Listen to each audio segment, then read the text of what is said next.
You've packed your bags, printed your boarding pass, and driven 3 hours to the port. But when you reach the check-in desk, the Carnival agent shakes their head and says those three devastating words: "You cannot board." This nightmare is happening to more cruisers than ever before in 2026, and most people have no idea what triggers these denials until it's too late. The cruise line keeps your money, your vacation evaporates, and you're left standing at the terminal watching your ship sail away. What you're about to discover could save your entire cruise vacation, because one of these 12 reasons might be hiding in your wallet, your documents, or even your recent online activity right now.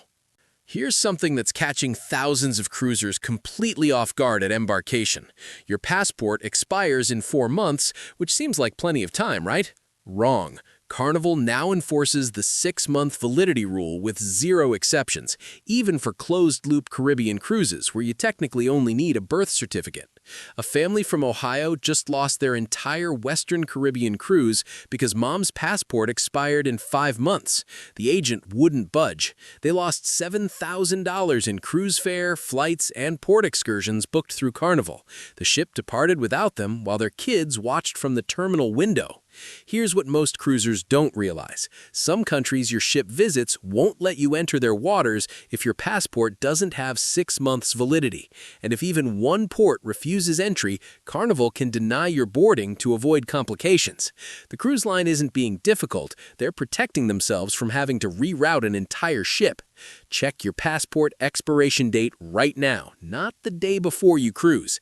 If it expires within 6 months of your return date, start the renewal process immediately, because passport processing is taking 12 to 16 weeks in 2026. This one's destroying vacations for parents who thought they were doing everything right. You're traveling with your child, you have their birth certificate, and you assume you're good to go. But here's the catch. If both parents aren't traveling together, Carnival now requires a notarized consent letter from the absent parent, and they're checking this document at every single boarding. A divorced dad from Texas just got denied boarding on the Carnival Panorama with his 2 daughters because he didn't have a notarized letter from their mother, even though he had full custody paperwork. Carnival's policy doesn't care about custody arrangements. They want that specific consent document, signed, dated, and stamped by a notary within the last 12 months. Without it, you're not getting on that ship. This applies to grandparents traveling with grandkids, aunts and uncles, and even families where one parent stayed home to work. The cruise line is protecting against international child abduction laws, and they will not make exceptions at the pier. Most people think X, but actually Y. Most people think custody papers are enough, but actually only a notarized travel consent letter will work. Get this document created and notarized at least 2 weeks before your cruise. Keep the original in a waterproof folder and bring 2 copies as backup. Your credit card just got your cruise canceled and you don't even know it yet. Carnival pre-authorizes your onboard account before you board, usually around $300 per person. If that authorization gets declined because your card is maxed out, frozen, or flagged for fraud, you're not boarding that ship. A couple from Michigan drove 8 hours to Port Canaveral, made it through security, and got stopped at the check-in desk because their bank had frozen their credit card due to suspicious activity from buying last-minute cruise supplies. They couldn't reach their bank because it was Sunday morning. The ship left without them. Here's what's even more brutal. Even if you fully paid for your cruise months in advance, Carnival still needs that pre-authorization to clear before they hand you a boarding pass. They're not checking if you have money in your account, they're checking if your card will accept charges right now in real time. And number 7 will shock you even more. The truth is, most cruisers use the same card for everything leading up to the cruise, triggering fraud alerts from unusual spending patterns. Call your credit card company 1 week before your cruise. Tell them you're traveling, confirm your credit limit, and bring a backup card from a completely different bank just in case your primary gets declined. This mistake is so common that Carnival now has dedicated staff just to handle the fallout. You booked your cruise under your legal name, but your ID shows a nickname or a slightly different version of your name. Michael becomes Mike, Jennifer becomes Jen, Or maybe you got married and changed your last name but forgot to update your booking. The names must match exactly, character for character, with your government-issued ID. A bride from Florida got denied boarding on her honeymoon cruise because her booking said her maiden name, but her new driver's license showed her married name. She had the marriage certificate right there, but Carnival's policy doesn't allow name mismatches even with supporting documentation at the pier. You have to fix name discrepancies before Embarkation Day through Carnival's guest services, and that process takes 72 hours minimum. Most cruisers don't realize they made this error until they're standing at check-in watching other families board while they're stuck in a side office trying to resolve the issue. Here's your action step. Pull out your booking confirmation and your driver's license right now. Look at every single letter of your first name, middle initial, and last name. If there's even one character different, call Carnival immediately to correct it, because you cannot fix this problem at the port. Social media is sinking cruise vacations in ways you'd never expect. Carnival now monitors passenger behavior online, and if you've posted content showing previous cruise violations, vandalism, or dangerous behavior on their ships, they can deny your boarding even if you've never been officially banned.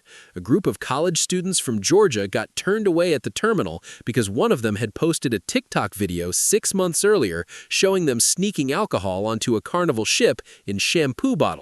The video went viral, Carnival's security team flagged their profiles, and when they tried to board their next cruise, the entire group was denied. But wait, there's more to this story. Carnival also checks if you've been tagged in other people's posts showing rule violations, fights, or disruptive behavior. You don't even have to post the content yourself. If you're visible in someone else's video breaking rules, you're getting flagged in their system.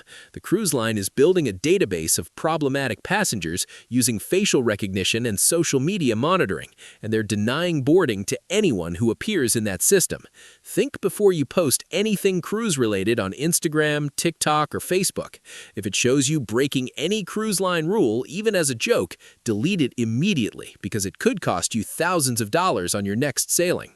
This one shocks even experienced cruisers. You tested positive for COVID 12 days ago, you feel completely fine now, and you show up to board. Carnival denies you at health screening. Their policy in 2026 still requires 14 full days between your positive test date and your boarding date, with 0 exceptions. A family from California lost their entire cruise because their teenage son tested positive 16 days before their cruise. But the rapid test showed a faint positive line on Embarkation Day. The health screeners wouldn't let him board, and since the family wouldn't leave him at the port, nobody sailed. They lost $9,000. Here's what most people think versus reality.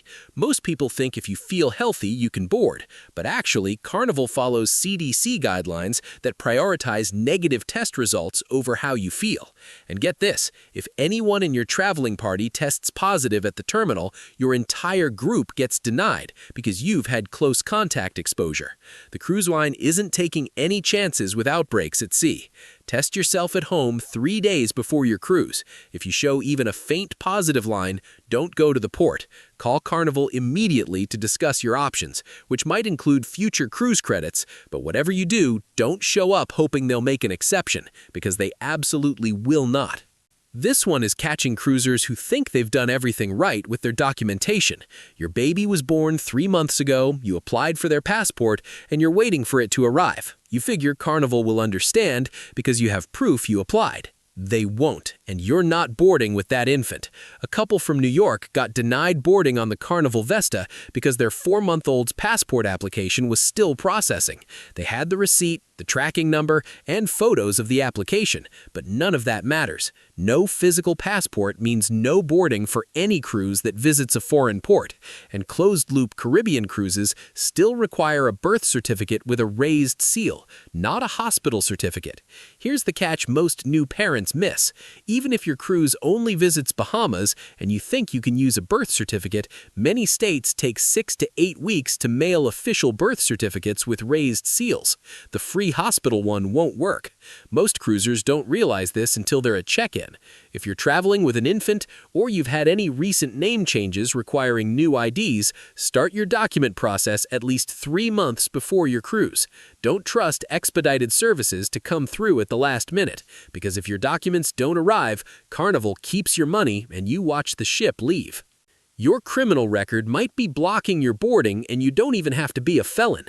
Carnival now runs background checks on all passengers for certain cruise routes, especially those visiting countries with strict entry requirements. If you have any misdemeanor or felony conviction within the last 10 years, certain ports can deny the ship permission to let you off. And if you can't get off at ports, Carnival won't let you board. A man from Illinois got denied boarding on an Eastern Caribbean cruise because he had a DUI from 7 years ago.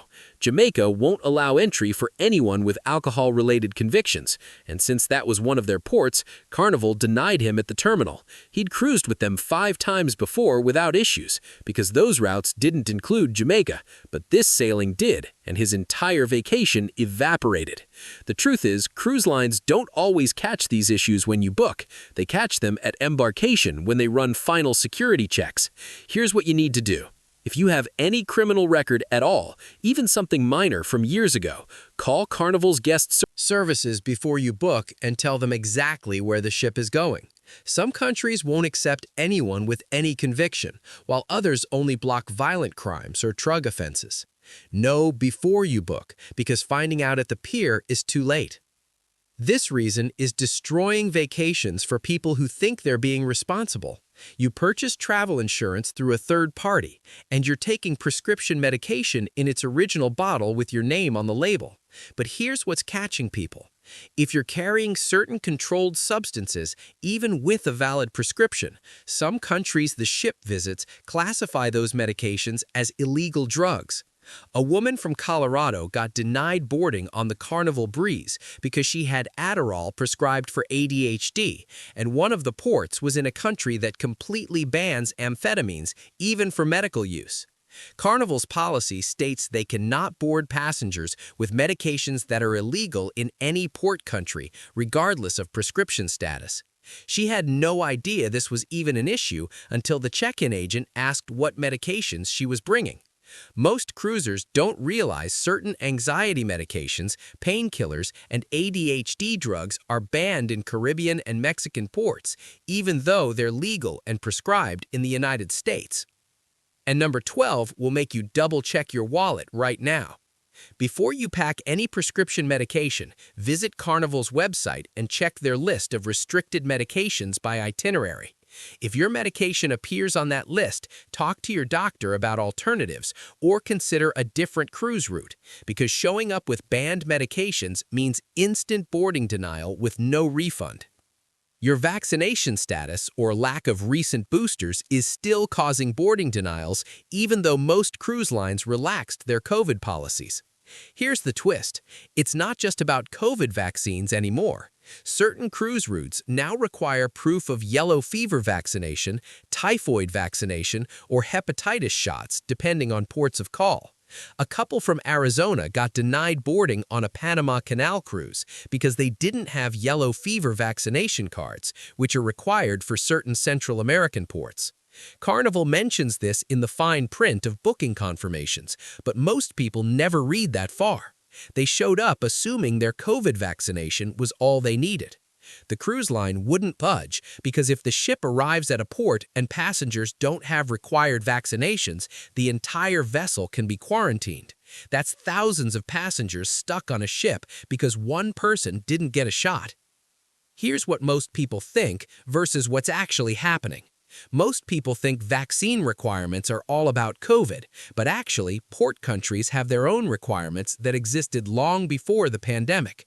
Check your specific cruise itinerary on the CDC's travel health website at least 6 weeks before sailing. Some vaccines require multiple shots over several weeks, so last-minute vaccinations won't work. Bring your physical vaccine cards in a waterproof pouch, not photos on your phone, because many ports require the actual card. This final reason is the most preventable, yet catches more people than almost anything else. You owe Carnival money from a previous cruise and you didn't even know it. Maybe you disputed a charge 6 months ago. Maybe you had an outstanding bar tab that didn't process correctly. Or maybe you returned a defective cruise planner item, but the refund never hit your account, so Carnival thinks you kept it. Whatever the reason, if their system shows you owe them anything, even $20, you're not boarding your next cruise until it's paid. A family from Tennessee got stopped at check-in because the dad had disputed a $200 casino charge from a cruise 8 months earlier. His credit card company sided with him and reversed it, but Carnival's system flagged his account as having an unpaid balance. He had no idea this issue existed because Carnival's collections emails went to his spam folder. They wouldn't let him board until he paid the disputed amount in full, plus a processing fee. But here's the kicker. This applies to anyone in your stateroom. If your cabin mate owes Carnival money from a previous sailing, your whole group can be denied boarding because you're sharing an onboard account. 3 weeks before your cruise, log into Carnival's website and check your account balance. If you see any holds, disputes, or outstanding charges, resolve them immediately. Don't assume everything's fine because your cruise is paid off. Check every single financial detail because a $20 dispute can sink a $3,000 vacation.